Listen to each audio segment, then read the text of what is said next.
Hi everyone, welcome to Masala Tea Spill. Spotted, a boy with the most famous last name in Bollywood, standing on a Netflix stage, reading off a teleprompter, calling himself a director. They say he created it, they say he wrote it, they say he directed it. All of it, alone, from scratch. How fascinating! Because the credits tell a slightly different story. And in this industry, the credits always tell the truth, even when everyone else is lying. And today we follow the credits. In April 2025, Netflix India released Bawal of Bollywood, a fictional drama set inside the Bollywood industry featuring Bobby Deol, Manoj Pawar, and an ensemble cast. The series was marketed with one central narrative, created, written, directed by Aryan Khan, Shah Rukh Khan's son, making his directorial debut on Netflix. Now, on the surface, this is a remarkable story, and the internet received it exactly the way it was intended to be received. Aryan Khan surprised everyone. Nobody expected this from him. He actually pulled it off. But when you look past the PR packaging, past the launch event, past the Netflix promos, past the carefully worded headlines, a more complicated picture begins to emerge. Let's start with the credits. In the opening sequence of Bawal of Bollywood, three names appear in the creator section: Aryan Khan, Bilal Siddiqui, and Manav Chauhan. Aryan Khan's name appears separately, larger font bold above the others. The words beneath it read, created and directed by Aryan Khan. Below that, in smaller text, co-creators, Bilal Siddiqui and Manav Chauhan, and separately dialogues, Aryan Khan, additional dialogues, Bilal Siddiqui and Manav Chauhan. Now the word additional is doing a lot of heavy lifting here. Because Bilal Siddiqui is not an amateur writer who contributed a few extra lines. Bilal Siddiqui has been employed at Red Chillies Entertainment, Shah Rukh Khan's own production house, since 2015. He is a published novelist with multiple books to his name. His debut novel, The Bard of Blood, was adapted into a Netflix series.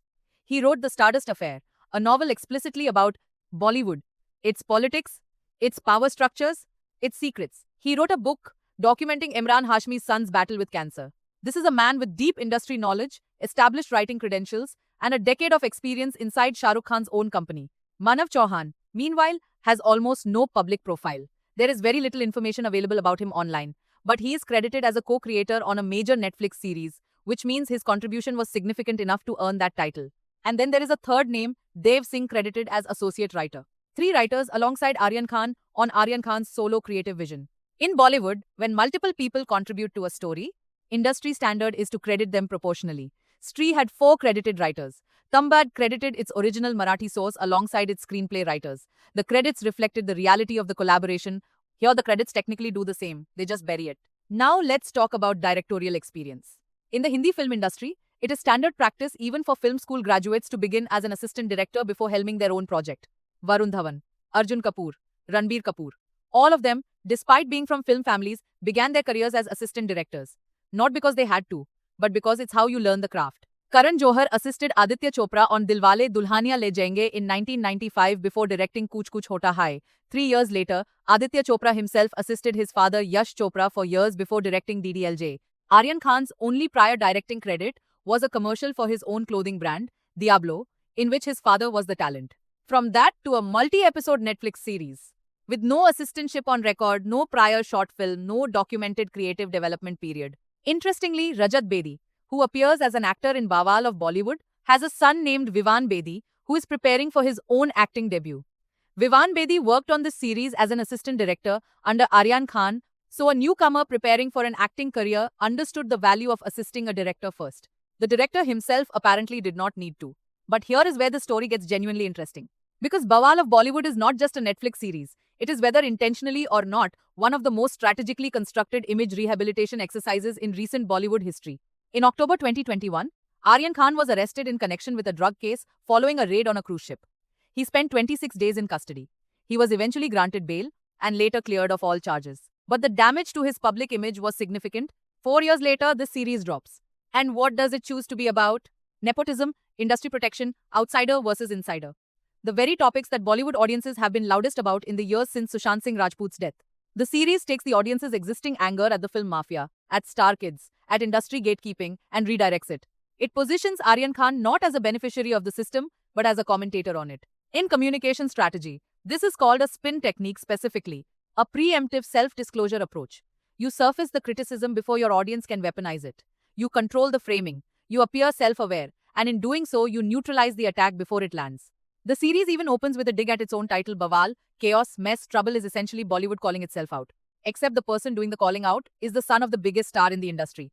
Shooting 90% of the series indoors, a significant portion of it at Mannath, his father's house. The outsider narrative filmed inside the ultimate insider address, Spotted, an entertainment journalist character who conducts actor roundtables, creates uncomfortable viral moments between co-stars, and operates at the intersection of talent and power. Sound familiar?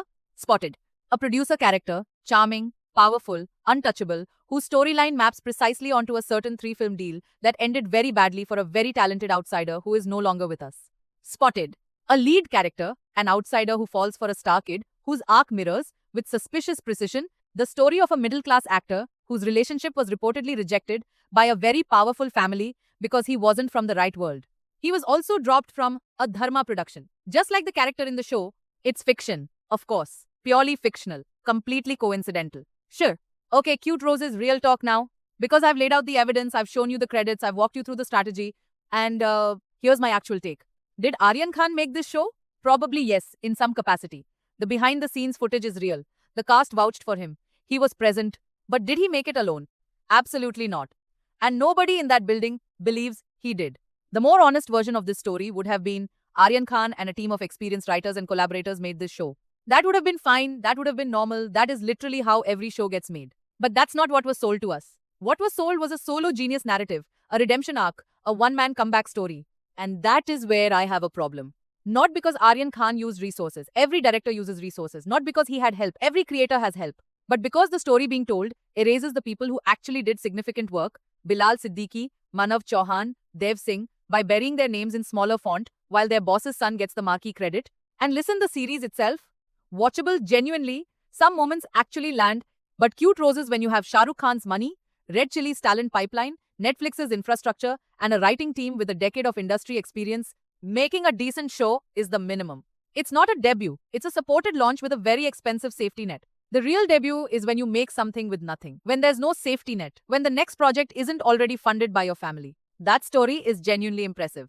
This one is impressive packaging. And before anyone comes into the comments saying, I'm being unfair, Aryan Khan did not do a single unscripted media interaction for this entire promotional cycle. Bobby Deol did every interview, Manoj Pawar did every interview, the entire cast showed up. The director who supposedly created, wrote and directed everything appeared once on a stage, reading from a teleprompter, with his speech notes in his pocket as backup, and his father's full speech stuck to daddy's back behind him. A director who cannot answer questions about his own show in an unscripted setting is a very specific kind of director.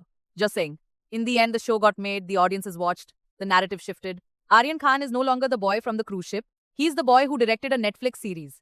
Mission accomplished. The only question that remains is whose mission it actually was. XOXO, you know you love me. Drop your thoughts in the comments. Cute Roses. Is Aryan Khan a real creative or the most expensive PR project of 2025? Subscribe if you're new, because we don't sugarcoat anything here. See you in the next one. Thank you for watching, girlies.